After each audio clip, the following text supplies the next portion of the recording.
start turning the top part now.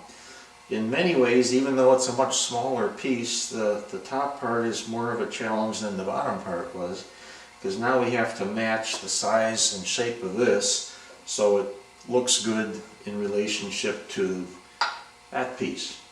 And what I'm going to do is turn it down to the same diameter as the bead on the top of the PepperMill, and then curve it in so it matches the something in the inside of this diameter, so it'll come around and look like that. And then as I said before, I'll be putting a insert of a different type of wood in a hole that I'm going to be drilling here, but I'll get it rounded down first before I do that, because when I drill that hole it's going to be right behind this hole, and I'm going to end up with a pretty thin piece of wood there until I can get that insert glued in and give it some strength back again. So I'm going to use it on the same jam chuck. I could switch to the 4-jaw chuck and using my step jaws mounted in there, but since this is already on here and it turns out it's a good fit, I won't have to tape it or anything. I might as well just use it. So it's just a matter of jamming that on good and tight and bringing the tailstock up. Now I don't want to make a hole in the end with the point of my live center here, so I have a little piece of wood that I turned from another project, and the hole there fits into the point of my live center, and then just a flat wood surface touches up against these turning stocks so that it doesn't leave a mark. And then later on in the turning process I don't have to worry about dealing with a hole there or something. Since we'll be drilling that hole anyways, it's not that big of an issue on this piece, but might as well make it as gentle as we can and get that seated nice and square.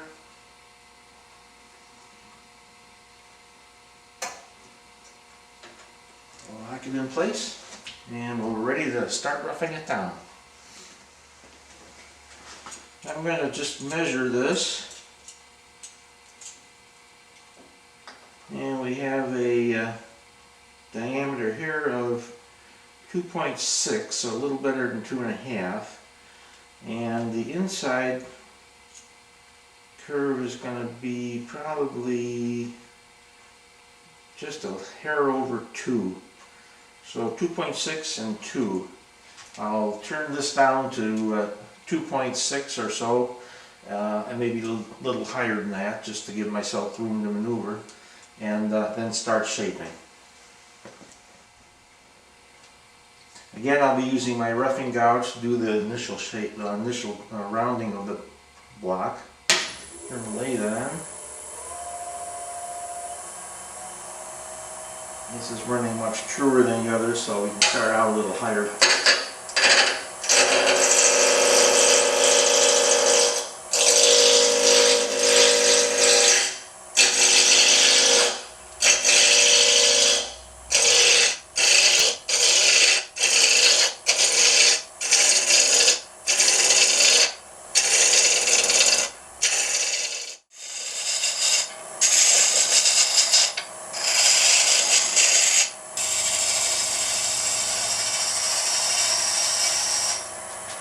Okay.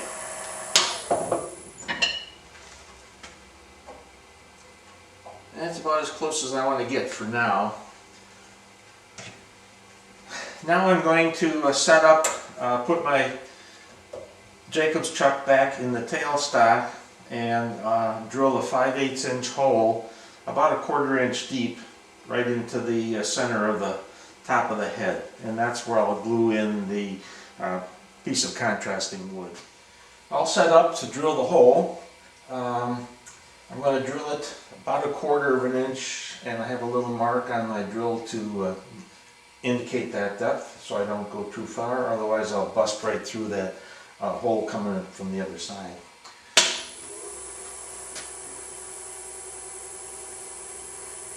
Same drill as when we drilled the big holes. And it won't take long because we're not going very deep.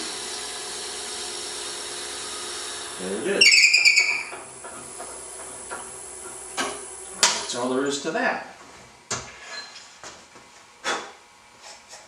As I said before, I cut these plugs out of various types of wood using a 5/8 inch plug cutter.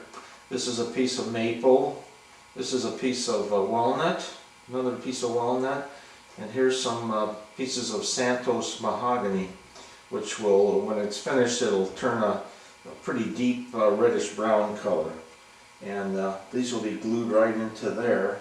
An interesting thing is, by using the plug cutter, I can get a long grain facing up, and then that'll be going into end grain facing down, so it makes for a nice contrast. One of the things you can do with this, if you were making matching pieces, one was a salt shaker, one was a PepperMill, you could use, say, the light colored walnut to indicate the salt, and then the light colored maple to indicate the salt, and then the dark colored walnut to indicate the pepper. In this case, I think I'm going to go with the walnut since it is going to be a PepperMill.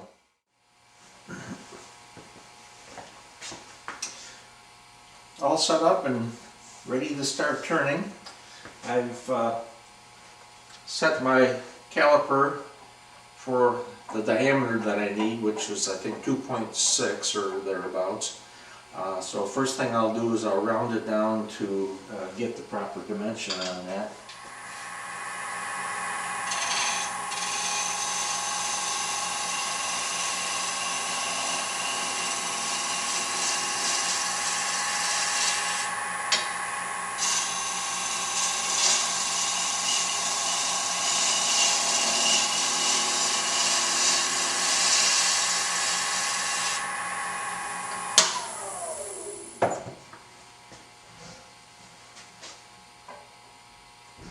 That looks pretty good to me.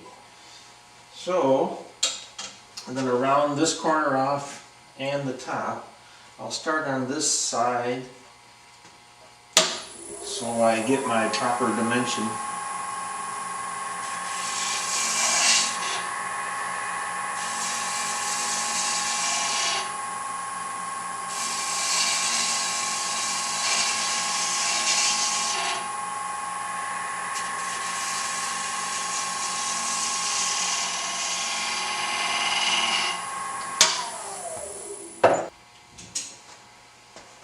That gives me the curve for this side, so then now I know where to start the curve for that side.